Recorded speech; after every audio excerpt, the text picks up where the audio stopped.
Yes, I am your grandpa, Major J.K. Menon.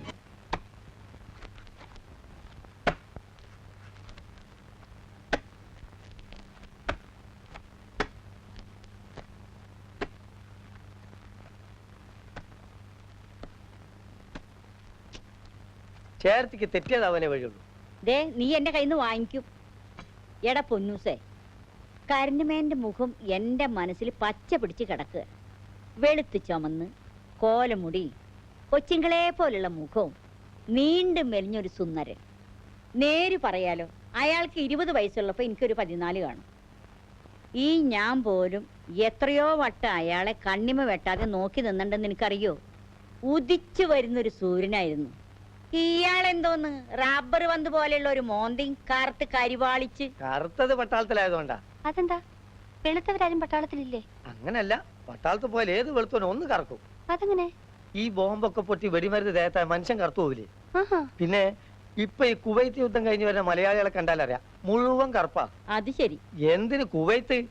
നമ്മളെ തൃശ്ശൂർ പൂരം കഴിഞ്ഞ ഒരു 5-6 മാസത്തേക്ക് തൃശ്ശൂർക്കാർ മുഴുവൻ കറുത്തു പോകാറുണ്ടല്ലോ, വെടിമരുന്നേറ്റിട്ടാ. ഈ ഞാൻ തന്നെ ഇത്രയും കറക്കാൻ കാരണം പെരുന്നാളിന്റെ ഉത്സവത്തിന്റെ ഒക്കെ വെടിക്കെട്ട് കാരണ. എന്തോ എനിക്കറിയാൻ മേല. എന്തായാലും ഈ മനുഷ്യൻ മുത്തച്ഛനും കിത്തച്ഛനും ഒന്നും അല്ല. എന്റെ ചേർത്തി ആ അടിയോടി അന്തം വക്കീലും അയാളെ തലകും വിലകും വിസ്തരിച്ചില്ലേ? പോലീസിനും വക്കീലിനും ഒന്നിച്ച് പറ്റിക്കാൻ ഈ ലോകത്ത് ഒരുത്തനും സാധ്യമല്ല. ഏതവനും പറ്റിക്കാൻ കഴിവുള്ള ഏതോ യമലോക പെരട്ടിയവൻ. തിളയ്ക്കുന്ന വെളിച്ചെണ്ണയിൽ കൈ മുക്കി ഞാൻ പറയാം, അയാളല്ല ഇയാള്, ഇയാളല്ല അയാള്. പിന്നെ എന്തൊക്കെയാണ് കുഞ്ഞമ്മ വിശേഷങ്ങള്? ഞങ്ങളൊരു സിനിമ കഥ പറഞ്ഞുകൊണ്ടിരിക്കുകയായിരുന്നു. യമലോക പെരട്ട മനസ്സിലായി. പിന്നെ കുഞ്ഞമ്മേ, അവറാച്ചൻ എന്തായിരുന്നു അസുഖം? ഏതവറാച്ചൻ? ഏതവറാച്ചനോ? എനിക്കും കുഞ്ഞമ്മയ്ക്കും വേണ്ടപ്പെട്ടവരായിട്ട് എത്ര അവറാച്ചന്മാരുണ്ട്. കാട്ടുപ്പാടത്തെ അവറാച്ചൻ, അമ്മച്ചി നമ്മുടെ അപ്പച്ചൻ. വഴിയിൽ നിന്ന് എവിടുന്നോ കിട്ടിയ പത്രത്തിൽ നിന്ന് ചരമവാർത്ത വായിച്ച് ഞാൻ ഒരുപാട് കരഞ്ഞു. കുഞ്ഞമ്മയ്ക്ക് അറിയാലോ ഞാനും അവറാച്ചനും തമ്മിലുള്ള ബന്ധം. ഒരു ഗതിയില്ലാതെ ഞാൻ നാട്ടിൽ കൂടെ തെണ്ടി നടന്നപ്പോ തേങ്ങാപ്പാട്ടം തുടങ്ങാൻ അവറാച്ചൻ എന്നെ സഹായിച്ചതും, മാളിയൊക്കെ യോസഫും കൂട്ടർ എന്നെ തല്ലാൻ വന്നപ്പോ അവറാച്ചൻ എല്ലാത്തിനെ ഇടിച്ചോടിച്ചതും ഒന്നും ഞാൻ മറന്നിട്ടില്ല. കുഞ്ഞമ്മയുടെ ഒരു ചേട്ടന്റെ മോനുണ്ടായിരുന്നല്ലോ, എന്താ അവന്റെ പേര്? ആ പൈലി. പൈലി. ഞങ്ങൾ സ്കൂളിൽ ഒരു ക്ലാസ്സിലായിരുന്നു. മഹാവികൃതിയായിരുന്നു. അവനിപ്പോ എവിടെ ഉണ്ട്? അവൻ 2 കൊല്ലം മുമ്പ് പാമ്പ് കടിച്ചു മരിച്ചു. ഭഗവാനെ, പഴയ സുഹൃത്തുക്കളൊക്കെ വേഗം അങ്ങ് പോവുകയാണോ ഈ ഭൂമിയിൽ നിന്ന്?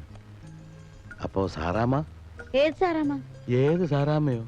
ഈ പൈലിയായിട്ട് 8 കൊല്ലം ഇഷ്ടത്തിലായിരുന്നിട്ട് ഒരു സ്കൂൾ മാഷൂടെ ഒളിച്ചോടി പോയില്ലേ? ഉവ്വ്, ഇതൊക്കെ ഇപ്പോഴും ഓർമ്മയുണ്ട്. ഉണ്ട്, എല്ലാം ഈ നെഞ്ചിനകത്തുണ്ട്. ഇപ്പോൾ എങ്ങനെ ഇരിക്കുന്നു? എന്തായാലും ഒരുത്തനെ പ്രേമിച്ചേച്ച് വേറൊരുത്തൻ്റെ കൂടെ ഒളിച്ചോടി പോയത് മോശമായി പോയി. മോഹൻദാസ് എന്റെ ബോസ് ആയിരുന്നില്ല, ഒരു സുഹൃത്തായിരുന്നു. വളർച്ചയുടെ ആദ്യഘട്ടം മുതൽ ഞാനും ഉണ്ടായിരുന്നു കൂടെ. ഈ കുട്ടികളുടെ സുരക്ഷിതത്വം എനിക്ക് വളരെ പ്രധാനമാണ്. അതെ, പ്രധാനമാണ്. വരും, നമുക്കകത്തിരിക്കാം. വരട്ടെ. താങ്കൾ ആർമിയിലായിരുന്നു എന്നല്ലേ പറഞ്ഞത്? മിസ്റ്റർ കുര്യച്ചൻ, നിങ്ങളും എന്നെ ചോദ്യം ചെയ്യാൻ പുറപ്പെട്ടിരിക്കുകയാണോ? ഇതുപോലുള്ള ചോദ്യങ്ങൾ ഒത്തിരി ഇവിടെ ചോദിച്ചു കഴിഞ്ഞു. അനന്തം വക്കീലും ഈ കുട്ടികളുടെ അമ്മാവനും ഒക്കെ. എന്തിന് ഇവര് ഇപ്പോഴും എന്നെ സംശയത്തോടെയാണ് നോക്കുന്നത്? ഞങ്ങൾക്കൊരു സംശയമില്ല മുത്തച്ഛ. ഈ ഫിസിക്കൽ ടോർച്ചറിങ് എത്ര വേണമെങ്കിലും സഹിക്കാം. ബർമയിലെ തടവറകളിൽ ഞാൻ കുറെ അധികം സഹിച്ചത്. പക്ഷേ ഈ മെന്റൽ ടോർച്ചറിങ് ഉണ്ടല്ലോ, ഒട്ടും സഹിക്കാൻ പറ്റില്ല. ഒരു തട്ടിപ്പുകാരനെ ഒരിക്കലും തോൽപ്പിക്കാൻ പറ്റില്ലെന്ന് കുര്യച്ചൻ മനസ്സിലാക്കണം. ഇതുപോലുള്ള ചോദ്യശരങ്ങളെ നേരിടാൻ തയ്യാറെടുത്തിട്ടായിരിക്കുമല്ലോ അയാൾ വരിക. എന്നെ നിങ്ങൾക്ക് എത്ര വേണമെങ്കിലും ടോർച്ചർ ചെയ്യാം. എന്താണ് അറിയേണ്ടത്? അല്ലെങ്കിൽ ഞാൻ തന്നെ പറയാം. ഞാൻ ആർമിയിലായിരുന്നു, ജമ്മുവിൽ, കേണൽ മൽഹോത്രയുടെ റെജിമെന്റിൽ. പരമവീരേക്കരം നേടിയ മൽഹോത്രയെ കുറിച്ച് കേട്ടിട്ടുണ്ടായിരിക്കും. 62-ലെ വാറിന് ഞാൻ സിയാച്ചിൻ മേഖലയിലായിരുന്നു.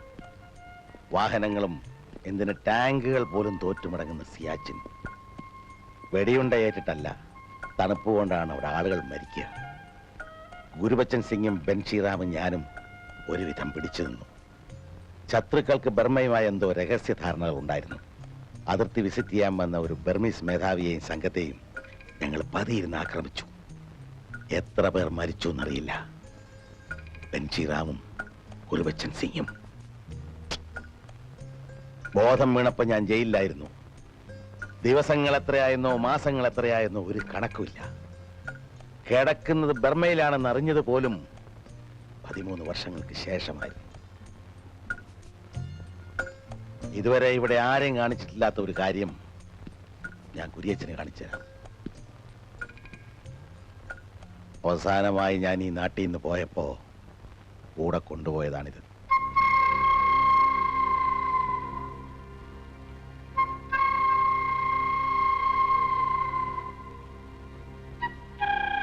ഇത് ആരുടെ ഫോട്ടോയാ മുത്തശ്ശ? നോക്കട്ടെ. ഇതിന്റെ ബാക്കി ഭാഗം ഞാൻ എവിടെയോ കണ്ടിട്ടുണ്ടല്ലോ. ആ, 1 മിനിറ്റ്.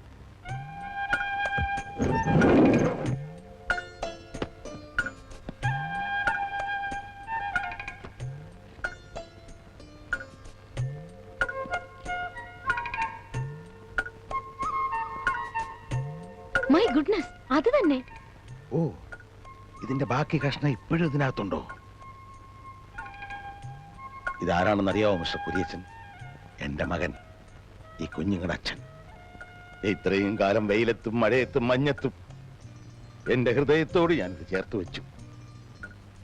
ഞാൻ മരിക്കാതിരുന്നത് ഇവന് വേണ്ടിയാണ്.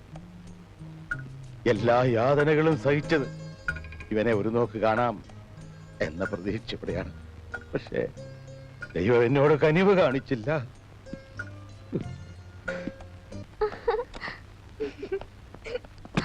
ഓ, കലക്കി അങ്കിൾ, കലക്കി.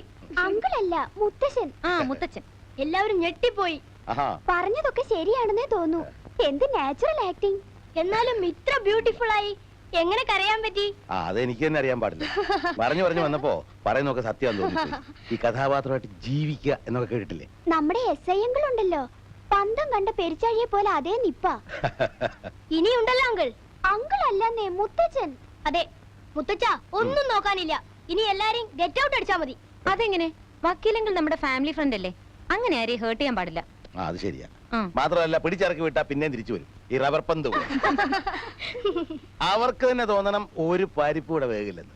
സോയ ഒഴിഞ്ഞു പോയാ പിന്നെ തിരിച്ചു വരികയില്ല. തിരിച്ചു വന്നു. സാർ, മിസ്റ്റർ ബാബുരാജിന് സാറിനോട് എന്തോ സംസാരിക്കാനുണ്ടെന്ന് പറയുന്നു.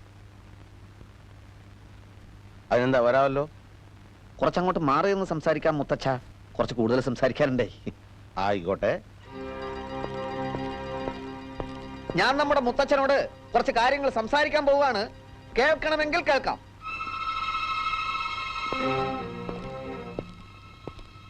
പറയൂ, എന്താണ് സംസാരിക്കാനുള്ളത്? പറയാം. താങ്കൾ പട്ടാളത്തിലായിരുന്നു എന്നല്ലേ പറഞ്ഞത്? ഉം, ജമ്മുവിൽ. ജമ്മു കാശ്മീരിൽ. मैं आपसे थोड़ा हिंदी में बात करना चाहता हूँ.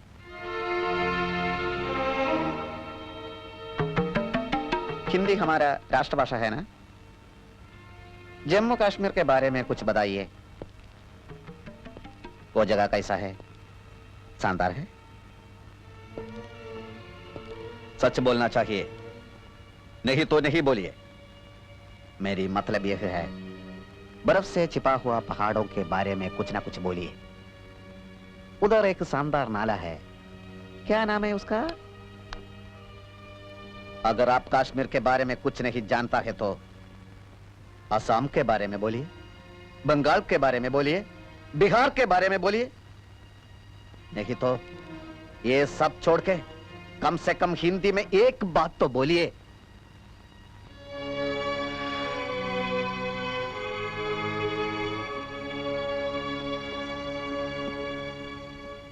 कश्मीर, बिहार और बंगाल के बारे में मैं बहुत कुछ जानता हूँ. वो मेरे दिल में ही रहे. वो तुम्हार को सुनाने का जरूरत नहीं. उस डाल लेक में हाउस बोट होता है, देखा है कहीं? उसमें जिंदगी का बहुत तरीका देखा हूँ. उसका आमने सामने किया हूँ मैं. समझा? मेरे बारे में तुम क्या जानते हो? इधर उधर से मिला हुआ नॉलेज तो अच्छा होता है, मगर तुम्हारा जो है वो पक्का नहीं, कच्चा है, कच्चा। तुम अपने आप को बहुत बड़े समझते हो, उसका नाम है अहंकार। आइंदा मेरा सामने खड़ा होकर बात नहीं करना, बदतमीज। समझा? खबरदार, बदतमीज कहेगा, उल्लू का फटा। चले जा। चल चल।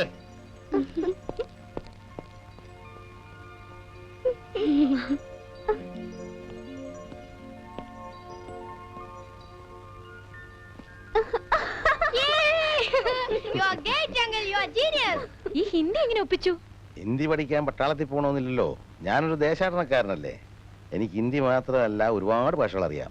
ഇല്ലാണ്ടി പിച്ചി പിച്ചി വേഷാലിനി నా దగ్గర పెట్టుకోవద్దు. ఇది தெலுங்கு. டேய், இந்த மாதிரி பிச்சைக்கார வேஷம் கிட்ட வச்சுக்காதே. நினைத்தா புலியே படிப்பேன், ஆனா உயிர் போனாலும் நினைக்க மாட்டேன். புரிஞ்சதா? இது தமிழ், ಇನಿ ಕನ್ನಡ. ನಿಮ್ಮ ನಾಟಕ ಏನು? ನನ್ನತ್ರ ಮಾಡಬೇಡ. ನಿಮಗೆ ದುಡ್ಡು ಬೇಕಂದ್ರೆ ಹೋಗಿ ಭಿಕ್ಷೆ ಮಾಡ್ರಿ.